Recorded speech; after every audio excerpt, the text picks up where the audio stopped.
وعلى آله وأصحابه الأفضلين المكرمين أجمعين أما بعد فأعوذ بالله من الشيطان الرجيم بسم الله الرحمن الرحيم ولا تسبوا الذين يدعون من دون الله فيسبوا الله عدوا بغير علم كذلك زينا لكل أمة عملهم ثم إلى ربهم مرجعهم فينبئهم بما كانوا يعملون صدق الله العظيم. سنة برکت کے لیے درود شریف پڑھ لیجیے. اللهم صل وسلم وبارك على سيدنا وشفيعنا وحبيبنا ومولانا محمد وعلى الجود والكرم وآله الكرام النبي الكريم وآله وأصحابه وبارك وسلم صلى الله تعالى عليه وسلم. سورۃ الانعام کی آیت نمبر 107 تک کا درس ہو چکا ہے. الحمدللہ ابھی ایک نماز آپ کے پاس اور ہے کہ اس میں تکبیر تشریف بولے ہیں. اللہ اکبر لا الہ الا اللہ واللہ اکبر وللہ الحمد. اللہ بہت بڑا ہے، اللہ بہت بڑا ہے، اس کے سوا کوئی معبود نہیں. اللہ بہت بڑا ہے، اسی کے لیے حمد ہے. اللہ تعالیٰ نے ہم سب کو ان خصوصی ایام میں اس کی کبریائی کی بول کو قبول فرمائے اور ہم سب کو فہم دین اور شریعت مطہرہ پر عمل کی دائمی توفیق نصیب فرمائے. آج جب پوری دنیا میں اسلام مکمل طور پر ٹارگٹ ہے اور حقیقت یہ ہے کہ یہ ابتدائی اپنی نشری سے حق اور باطل کا جو معاملہ ہے یہ رہے گا.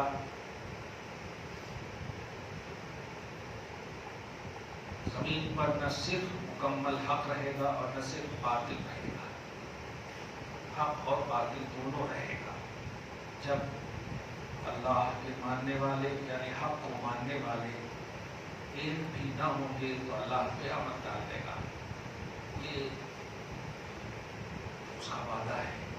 اور جب تک ایک بھی توحید پرست ہوئی زمین پر ہے تو اسی ایک توحید پرست شخص صالح کی بنیاد پر قیامت کو اللہ موقوف رکھے ہوا ہے.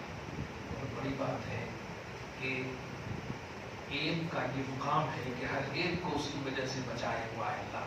ہم سب موحدین ہیں، ہم ایک نہیں بہت ہیں. الحمدللہ اللہ پاک ہم سب کو اپنے فضل سے دائمی موحد بنا کر رکھے اور توحید کی ریئلٹی نصیب فرمائے.